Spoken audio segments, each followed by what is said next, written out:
men det är någonting att ställa i vägen i alla fall. Hi gamers and welcome to our fourth session. I might seem a bit tired right now. That's because I just filmed this entire recap and I managed to erase it from the camera.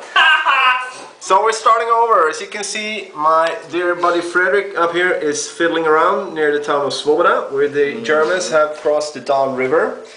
Crossing the Don River in this area does not invoke the Soviet panic rule, which gives us extra replacement and allows us to build hedgehogs up to level 3 and 4.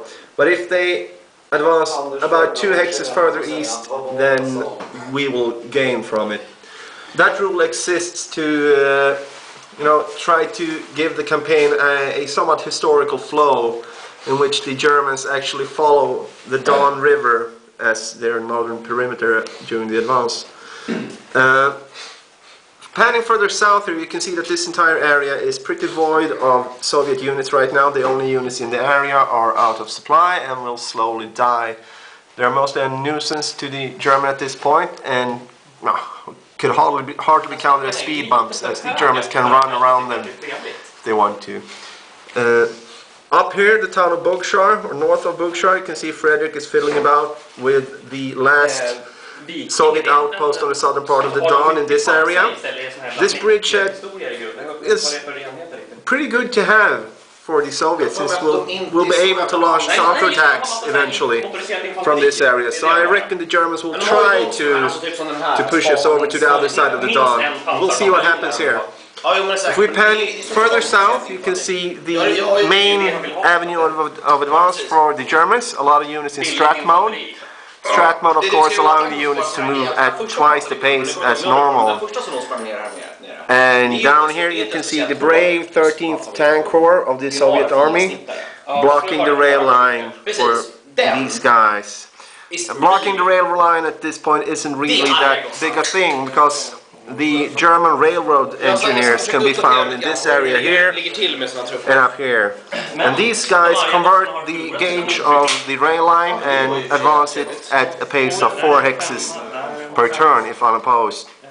So it'll take the Germans about a month to advance the railhead all the way to the Don Bend over here. And as you can see, we are slowly building up the defenses in the Don Bend, trying to cover every river crossing possible. Once the German has cleared those river crossings, Stalingrad is about a stone's throw away. Hopefully we'll have improved the defenses to the best of our ability until then. Moving back west and south, we have a little town called Rostov, which this guy Thomas is fiddling about with right now.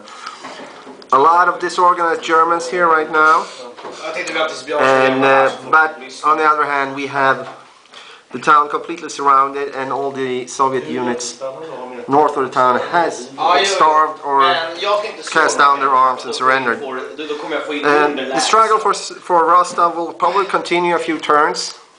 Historically, the town should fall within 2 turns in order to start Operation Edelweiss according to plan. Well, that's what the front looks like right now.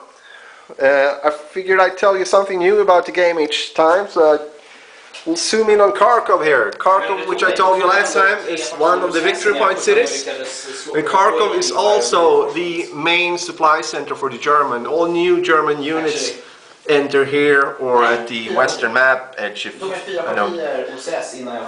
I recall correctly. Or in Rostov. Or in Rostov, once Rostov has fallen, of course. If Rostov falls. If Rostov falls. But as you can see, Kharkov is pretty far off. Stalingrad is quite far away, so all new German units have quite a bit to travel to do. Anyway, yeah, I think that's about it.